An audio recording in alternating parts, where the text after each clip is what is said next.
a plus que les non-syndiqués issus de santé sociaux dans l'histoire.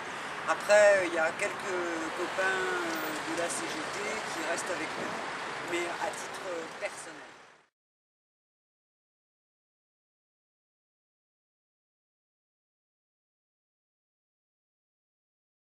Niveau zéro, puisque hier soir ils ont été reçus de nouveau à notre demande. Donc là c'est rien du tout, il n'y a pas de problème.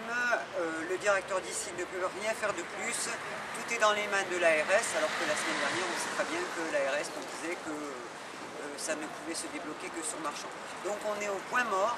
En plus avec une personnalisation du conflit, où par exemple ici ou là, en fonction de nos présences, nous, dans ces services-là, représentants syndicaux, où on dit de toute façon, ce sont des personnes, des individus qui continuent la lutte, et les services où il y a le plus de problèmes, en fait, il n'y a pas de problème, c'est parce que ces individus sont dans ces équipes et que ce sont eux qui mettent la pression.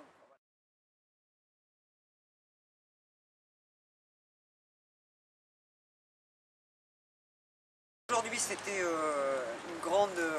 un grand moment, hein, puisque la semaine dernière, on a interpellé l'ensemble des politiques et des élus de la région et de la Haute-Garonne.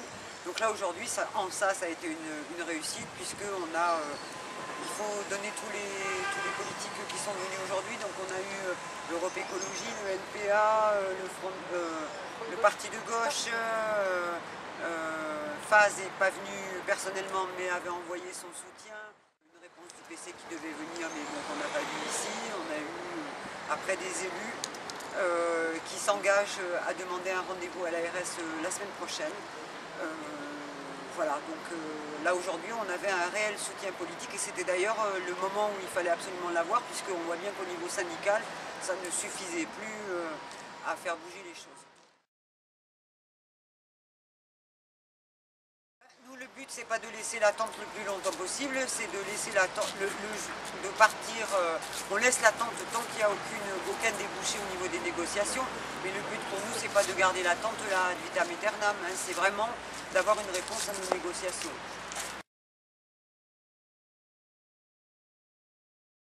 Rien que dans la région, il y a pas mal de conflits aujourd'hui, puisqu'il y en a dans l'Aveyron, il y en a dans le Tarn, il y en a effectivement dans le Gers, sur Auch, il y a Tarbes. Donc si on fait la liste des conflits et des problèmes ou des restructurations et des menaces qui pèsent sur les hôpitaux publics dans la région, il y en a déjà pas mal. Voilà. Après, donc, l'intérêt effectivement de cette lutte, c'est qu'elle est emblématique de la politique aujourd'hui du gouvernement. Alors il y a bien sûr les problèmes de la psychiatrie en particulier, avec notamment la refonte de la loi de 90 qui est prévue à partir de janvier, où en fait on parle plus de soins en psychiatrie mais plutôt d'internement, et on veut plutôt parler de la contention et de la prison psychiatrique. Par contre, j'exagère juste un petit peu sur les mots, quoi, hein, voilà. Mais par contre, c'est vrai qu'il y a aussi tout l'ensemble de la santé publique qui est aujourd'hui très menacée et qui est considérée et qui est mise à mal parce qu'elle est considérée comme une entreprise qui doit être rentable.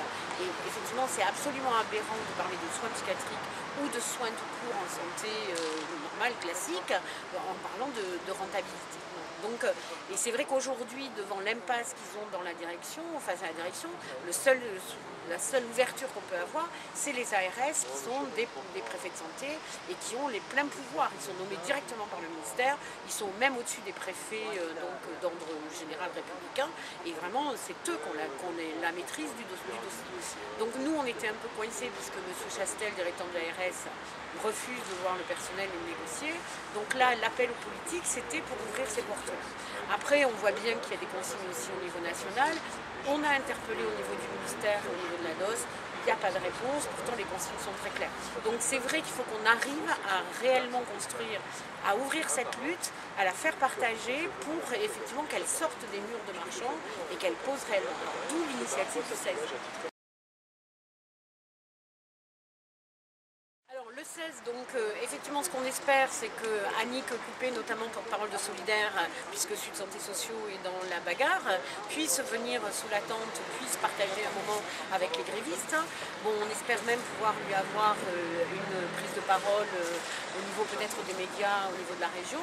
Et après, donc le soir, c'est l'idée d'avoir un meeting qui regroupe là aussi des forces syndicales et des forces politiques. Alors l'idée pour nous, c'est de poser le problème de marchands, la lutte sur la santé publique et du coup faire le lien, puisqu'on a aussi la FSU qui devrait être présente, faire le lien avec les services publics, puisqu'on est dans la même logique quand on est sur la santé publique et l'éducation nationale. On a déjà connu les privatisations sur la Poste, EDF, etc., qui étaient des sociétés à la limite commerciale. Tandis que sur la santé ou l'éducation nationale, c'est plutôt une logique de faire pourrir donc, ce qui est éducation nationale publique, ce qui est hôpital public, santé publique, et en parallèle ouvrir et continuer de mettre en concurrence avec la santé privée ou l'éducation privée. Donc c'est pour montrer les convergences et que cette lutte-là, elle ne concerne pas qu'un hôpital de 1000 salariés, elle est bien emblématique de la logique et de la politique actuelle de notre gouvernement. Voilà. Effectivement. Il y aura, donc je crois que les copains ont la volonté de tenir. Après, je pense que c'est une grève très lourde, très dure, et qu'il faut qu'on arrive à trouver une sortie par le haut, qu'on obtienne des effectifs. C'est quand même une lutte assez extraordinaire aujourd'hui où, soi-disant, beaucoup de salariés se battent pour des privilèges, d'après certains de nos politiques. Aujourd'hui, ce sont des salariés qui sont en grève depuis, donc qui sont en mouvement, puisque les grèves sont tournantes, mais qui sont en mouvement depuis plus de 50 jours, uniquement pour demander des effectifs et pour pouvoir travailler décemment et accueillir décemment les patients. Je veux dire, on n'est pas sur une grève sur les salaires, sur des conditions, voilà, on est bien sur les conditions de travail, mais pour pouvoir avoir le respect des personnes dont on a la charge. Donc je pense que quand même, de ce côté-là, c'est quand même quelque chose d'emblématique. Et ce qui nous montre qu'on peut gagner, c'est qu'il y a un hôpital à Paris qui vient de gagner, et donc parce qu'ils ont duré, parce qu'ils ont fait aussi plusieurs semaines de grève, donc je crois qu'à un moment donné, ça a regonflé aussi les équipes ici, en disant gagner c'est possible aujourd'hui, et notre pays en a bien besoin, suite à la défaite qu'on vient de subir.